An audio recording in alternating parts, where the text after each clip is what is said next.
कल जब union budget पेश किया गया तो उसमें एक प्रोविजन था कि जहां पे फ्यूचर एंड ऑप्शन सेगमेंट है जो मार्केट का, उसमें जो सिक्योरिटी ट्रांजैक्शन टैक्स है वो रेट थोड़ा सा बढ़ाया गया। अब ये बढ़ाने की वजह से मार्केट का रिएक्शन, जो नी जर्क मैं कहूँगा या इमीडिएट रिएक्शन, वाज नेगेटिव, क्योंकि उनको लगा कि अब थोड़ा सा महंगा हो जाएगा। जो जो ज्यादा करके फ्यूचर एंड ऑप्शन और वो सब आर्बिट्राज करने वाले या ट्रेडर्स के लिए वो सेगमेंट है, तो उनके लिए नेगेटिव हो सकता है। बट अगर हम ओवरऑल बजट की बात करें तो ये budget one more step towards यही है कि हमारी इकोनॉमी जो है हमारी, तो वो कैसे हायर ग्रोथ ट्रेजेक्ट्री पे जाए फिर से। और हालांकि वो largest, fastest growing one of the large economy है। लार्ज इकोनॉमी की हम बात करें तो we are the fastest growing economy. But ये और एक कदम उस डायरेक्शन में है कि हम कैसे वर्ल्ड की one of the largest economy बने। तो यहां पे कोई ऐसी चीज नहीं हुई है जिससे कॉर्पोरेट अर्निंग को नेगेटिव होए। देखिए, शेयर प्राइसेस आफ्टर ऑल क्या है कि वो अर्निंग को रिफ्लेक्ट करता है, फंक्शन ऑफ अर्निंग्स जो। अब यहाँ पे ये बजट में ऐसा तो कुछ नहीं है जिसे अर्निंग को इम्पैक्ट करे। बाजार नीचे गया है क्योंकि कुछ टैक्स में ट्विकिंग किया गया, वो भी फ्यूचर एंड ऑप्शन सेगमेंट। तो मुझे लग रहा है ये ओवर रिएक्शन था।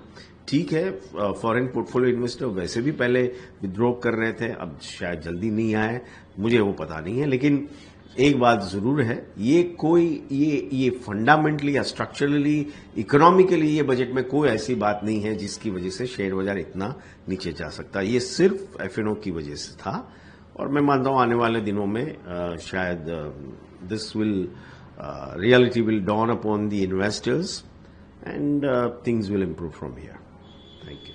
कल हम देखें तो अपने एफएम ने जो टैक्स लगाया था उसकी एसटीटी की कोई आवश्यकता नहीं थी। आप देखो तो सिक्योरिटी ट्रांजैक्शन टैक्स जो इंट्रोडक्शन हुआ है वो long term capital gain tax जो एबोलिश हुआ था तब से इंट्रोडक्शन हुआ है सिक्योरिटी ट्रांजैक्शन टैक्स में। हम देख सकते हैं फ्यूचर एंड ऑप्शंस में जो इंक्रीज किया है, आप देख सकते हो फ्यूचर में 0.02% से 0.05% किया है और ऑप्शंस में 0.10 से बढ़कर 0.15 किया है, जो हम देख सकते हैं करीबन 2.5 टाइम्स से इंक्रीज हुआ। तो मार्केट ने, स्ट्रीट ने बहुत नेगेटिव लिया है। और एफआई की कल जो छुट्टी पे थी, हम देख सकते हैं आज भी मार्केट में बहुत पैनिक है क्योंकि कल एफआई छुट्टी पर थी।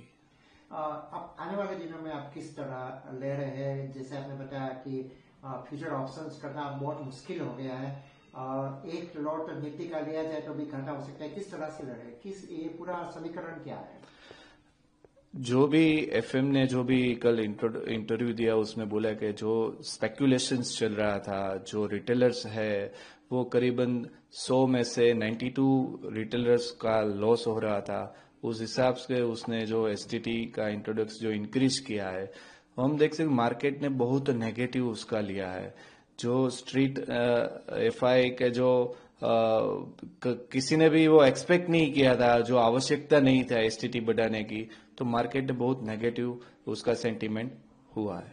आने वाले दिनों में किस तरह से ले ले, क्या मार्केट इसको भी एक्सेप्ट कर लेगा आने वाले दिनों में? हाँ, जो बजट का एसटीटी जो इंक्रीज किया है वो मार्केट, स्ट्रीट पूरा 2-3 दिन में पूरा डिस्काउंट कर लेगा। और जो अपना इकोनॉमी है बहुत स्ट्रांग है, हम देख सकते हैं कि पूरे वर्ल्ड जीडीपी में अपना 17% का योगदान है। तो अपना इकोनॉमी स्ट्रांग है, नंबर्स अच्छे आएंगे आने वाले क्वार्टर्स में सभी कंपनीज के, तो मार्केट वो 2-3 दिन में पूरा डिस्काउंट कर लेगा। सर, मानते हैं कि जिस तरह से इक्विटी में इस टैक्स को बढ़ावा दिया है एफएम ने, आने वाले दिनों में लोग इक्विटी छोड़कर फिर से एक बार मेटल में चले जाएंगे, सोने चांदी में? नहीं, आप देख सकते हो कि कमोडिटी जो पूरा साइकिल अभी बुल रन चल रहा है, मतलब कमोडिटी में इतना वोलेटिलिटी है। आप गोल्ड का भाव करीबन 70-80 हजार था, वो करीबन 1,60,000 तक पहुंचा है और वो करेक्ट होके अभी 1,36,000 तक आया है। तो कमोडिटी पूरा जो बुल साइकिल चल रहा है वो अभी, पहले ऐसा था कि सेल इक्विटी और बाय कमोडिटी का पूरा साइकिल था। अभी जो मार्केट में करेक्शन हुआ है तो सेल कमोडिटी और बाय इक्विटी का समीकरण जो है वो बैठ सकता है।